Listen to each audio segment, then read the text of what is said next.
ज्ञान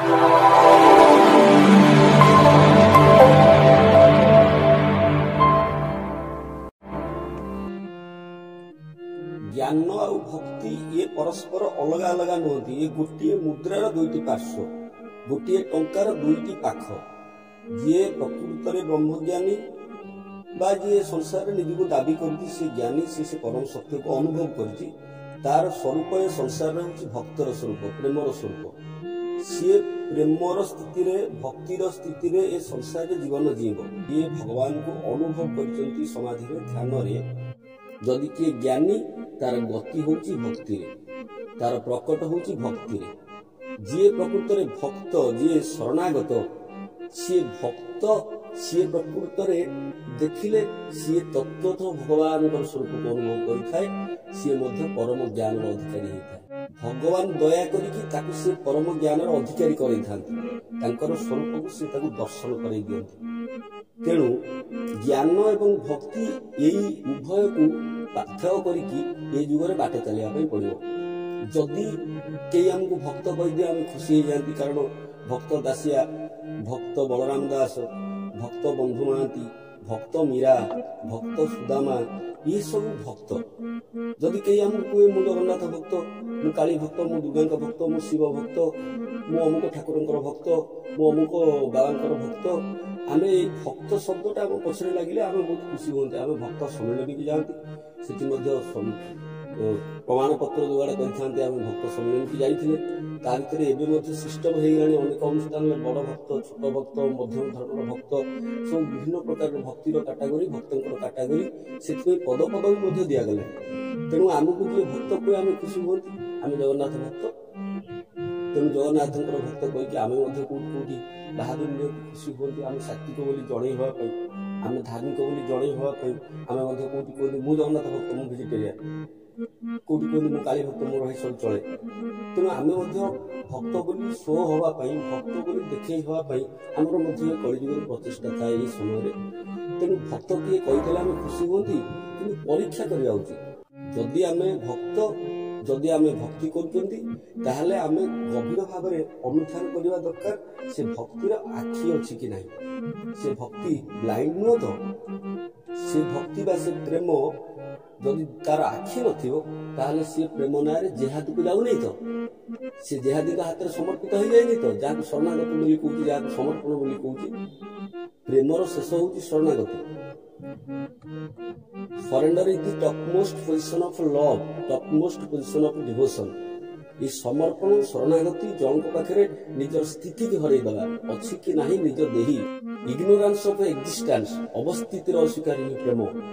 सी निजर अवस्थिति को अस्वीकार करे, तार देह मन प्राण सबकि से समर्पण कर दे थाए। से प्रभु को व्यतिरेक तार आ निजर बोली किसी न थाए। तेणु भक्तिर आखि थिबा दरकार, भक्तर आखि थिबा दरकार। से जहाँ पाखे निजको समर्पण कर देइछि, जहाँ पाखे जीवन बिक्री कर देइछि, जहाँ पाखे बंधा पड़ी, जहाँ खुंटरे बंधा होइछि, जहाँ आखड़ा भितर, जहाँ शरण भितर, जहाँ बाउंडरी वाल भितर अच्छी, जहाँ विचार से बाट चलुची, सी प्रकृत प्रेम तो से प्रेम रूप आउ गोटे क्राइम नुह तो। जदि ए कलिजुगे केवल विश्वास भक्ति की पाथर करिकी आखि न थाई कि अंध भली आगु अग्रसर करे भक्त, तेरे से परम सत्यर अधिकारी होगा सहज नुह। कारण एवं आर्टिफिशियल इंटेलिजेंस व्यवहार है, जो नकली मनीष, नकली गुरु, नकली भगवान, नकली। तेणु भगवान को केमिति जानिबे, ईश्वर को केमिति जानिबे, किए साधु किए चोर, किए ज्ञानी किए मूर्ख, ताको जानिबे केमिति, असली नकली ताको जानिबे केमिति कलिजुग रे। तेणु ए कलिजुग पे ज्ञान भक्ति उभयर आवश्यकता अछि। यथा एकेन चक्रेण न रथस्य गति भवेत् तथा पुरुषाकारेण बिना दैव न सिद्धति। जाज्ञवल्क्य स्तुति रे कहउछन्ति पुरुषाकार और दैव ये होउछन्ति आम जीवन रथर दुईटी चक्र। गोटे विश्वास भक्ति आ गोटे हूँ ज्ञान तत्व। ये उभय को पाथय करके आम जीवन रथ गढ़। आम ये आम आध्यात्मिक चेतना को आम आगू बढ़ेगा। आम जीवन आध्यात्मिक रथ, आम जीवन आध्यात्मिक गति आगू हम ज्ञान आ भक्ति उभय को भरोसा करके। गोटे चक हूँ ज्ञान, आउ गोटे चक हूँ भक्ति, गोटे हूँ पुरुषाकार, आउ गोटे हूँ दैव। କଳିଯୁଗରେ ଭକ୍ତି ସାର କଳୁ ନାମ ସଂକୀର୍ତ୍ତନ। ଭଗବାନ କଳିଯୁଗରେ ଭକ୍ତିରେ ସନ୍ତୁଷ୍ଟ ହୁଅନ୍ତି। ଭକ୍ତ ହିଁ କଳିଯୁଗରେ ଭଗବାନଙ୍କୁ ପାଇପାରିବ। ଏହା ନିଶ୍ଚିନ୍ତ ସତ୍ୟ। ଭକ୍ତି କରିବା ପାଇଁ ମନା ନାହିଁ, କିନ୍ତୁ ବେଳେବେଳେ ପରୀକ୍ଷା କରିବା ଉଚିତ। ମୁଁ ପ୍ରକୃତରେ ଭକ୍ତି ବୋଲି ଯାହା ପ୍ରୟୋଗ କରୁଛି, ଆମେ ଆମ ଠାକୁର ଘର ଭିତରେ ଯାହା ପାଖରେ ଆମେ ଶରଣାଗତ, ଯେଉଁ ଠାକୁରଙ୍କୁ ଆମେ ବସେଇଛନ୍ତି, ଗଣେଶ, ନାରାୟଣ, ରୁଦ୍ର, ଜଗନ୍ନାଥ, ଦୁର୍ଗା, କାଳୀ, ଶିବ, ଯେଉଁ ଫଟୋ ରଖିଛନ୍ତି, ଯେଉଁ ମୂର୍ତ୍ତି ରଖିଛନ୍ତି, ତାଙ୍କ ଆଗରେ ଆମେ ଯେତେବେଳେ ବସୁଛନ୍ତି ଶରଣାଗତି, ସମର୍ପଣ ଚେତନାରେ, ଭକ୍ତି ଚେତନାରେ, ପ୍ରେମ ଚେତନାରେ ଆମେ ଦୈନିକ ତାଙ୍କ ସେବା ପୂଜାରେ ତାଙ୍କୁ ଯାହା ଭୋଗ ଲଗାନ୍ତି, ତାଙ୍କୁ ଯାହା ପ୍ରସାଦ ଲଗାନ୍ତି, ଧୂପ ଦୀପ ତାଙ୍କୁ ଯେଭଳି ଭାବରେ ତାଙ୍କ ଆଗରେ ଅଗରବତୀ ଜାଳିକି, ଧୂପ ଦୀପ ଜାଳିକି ଆମେ ତାଙ୍କୁ ଆମର ଶ୍ରଦ୍ଧାକୁ ଆମେ ତାଙ୍କ ପାଖରେ ଅର୍ପଣ କରନ୍ତି। ଆମେ ପରୀକ୍ଷା କରିବା ଉଚିତ ଶ୍ରଦ୍ଧାକୁ ସେ ଗ୍ରହଣ କରନ୍ତି କି ନାହିଁ।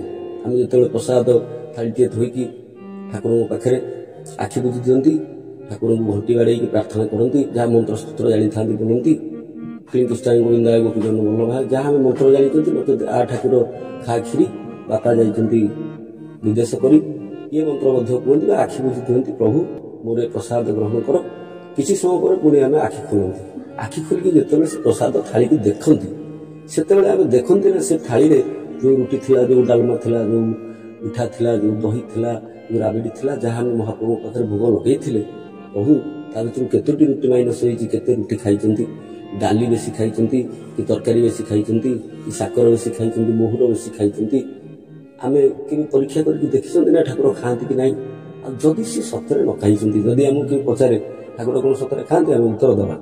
ଯଦି ଠାକୁର ସତରେ ଖାଆନ୍ତି ନାହିଁ, ତାହେଲେ ଏଇ ଯେଉଁ ଡିଭୋସନର ଡ୍ରାମା, ଏଇ ଯେଉଁ ଧାର୍ମିକର ଡ୍ରାମା ଆମେ କରୁଛନ୍ତି, ତାଙ୍କ ଆଗରେ ଭୋଗ ଥାଳି ଲଗେଇକି, ପାଣି ବୁଲେଇକି, ଘଣ୍ଟି ବାଡ଼େଇକି ତାଙ୍କୁ ପ୍ରାର୍ଥନା କରିକି ମନ୍ତ୍ର ପଢ଼ୁଛନ୍ତି, ଠାକୁର ଖାଆନ୍ତୁ ବୋଲି କହୁଛନ୍ତି।